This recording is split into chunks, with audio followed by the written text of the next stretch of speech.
जय श्री कृष्णा। प्रिय माताएं, इस श्री कृष्ण लीला के एक एक शब्द का अनुभव करें और अपने मन को बनाइए अति आनंद में रहने वाला। जब कोई बच्चा जन्म लेता है, घर में दीप जलते हैं, जैसे कोई उत्सव का माहौल बन जाता है। पर जब स्वयं भगवान जन्म लेते हैं तो पूरा ब्रह्मांड मुस्कुराता है। प्रिय माताएं, आज वो दिन है जब ब्रज पहली बार गूंजा, नंद के आनंद भयो, जय कन्हैया लाल की। कमेंट में जरूर लिखें और मातृत्व के अद्भुत यात्रा का अनुभव करें। आज श्री कृष्ण बाल लीला के चौथे एपिसोड में आपका स्वागत है। गोकुल की शांत रात अब एक नए सवेरा की प्रतीक्षा कर रही थी। नंद बाबा के घर में यशोदा माँ ने एक दिव्य बालक को जन्म दिया, लेकिन माँ यशोदा को तो यह भी ज्ञात नहीं था कि उन्होंने जन्म दिया है या नहीं। योग माया की ऐसी लीला थी कि वे उसी क्षण गहन निंद्रा में चली गई थी। अब एक मधुर क्षण आया जब यशोदा माँ की आंखें धीरे धीरे खुली और उन्होंने पहली बार अपनी गोद में उस बालक को देखा। वो बालक जो दूध से भी उज्जवल था, अति तेजस्वी था, जिसके नन्हे हाथ अब धीरे धीरे हिल रहे थे। और तभी छोटे बाल गोपाल पहली बार रोने लगे। उनकी कोमल रुलाई ने माँ यशोदा का हृदय भर दिया। माँ के नेत्र भर आए, हृदय गदगद हो उठा और जैसे ही उन्होंने अपना चेहरा झुकाकर अपने लाल को पुकारा, छोटे गोपाल मुस्कुरा उठे। प्रिय माताएं, वो पहली मुस्कान जिसे खुद ब्रह्मांड ने पहली बार हंसना सीखा हो। जब नंद बाबा को ज्ञात हुआ कि उनके घर एक पुत्र हुआ है, तो जैसे संपूर्ण गोकुल उत्सव में डूब गया। बधाइयाँ गूंजने लगी, ढोल नगाड़े बजने लगे।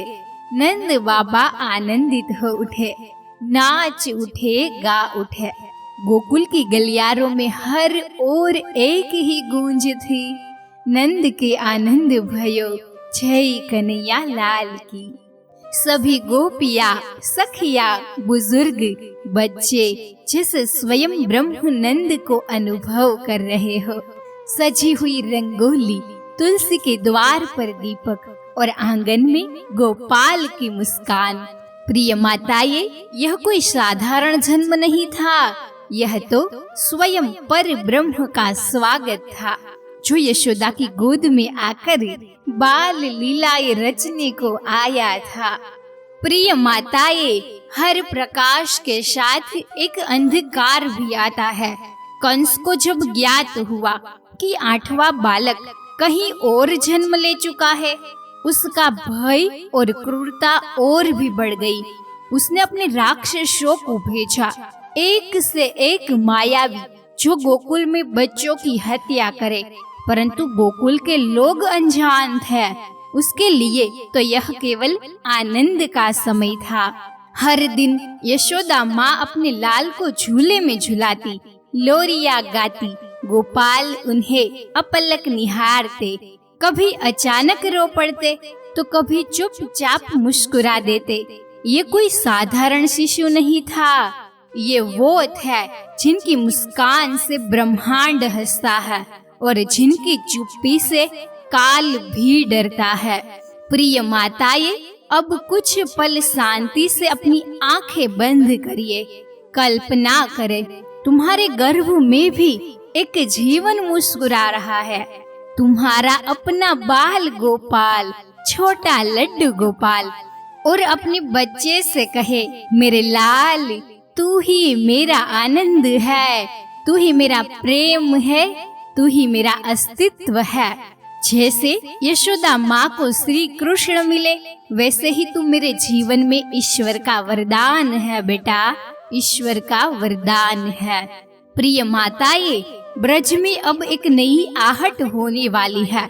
कंस की भेजी गई एक मायावी स्त्री पुतना, जो सज धज कर ब्रज की गलियों में प्रवेश करेगी, जिसके हाथ में होगा विष का लेप और चेहरा होगा वात्सल्य से भरा। अगले एपिसोड में सुनिए, जब एक राक्षसी ने ब्रज में पांव रखा, परंतु गोपाल ने केवल दूध नहीं पिया, उसके पाप का अंत भी किया। अगर आपको यह लीला भावस्पर्शी लगे और आप अपने शिशु को महसूस कर रही है, तो अपने विचार कमेंट में आप साझा कर सकती है। तो जरूर शेयर करें किसी माँ के साथ जो अपने गर्भस्थ शिशु के साथ दिव्यता बांटना चाहती है। सब्सक्राइब करें। मिलते हैं अगले एपिसोड में। पुतना वध विष पान में जीवन दाता।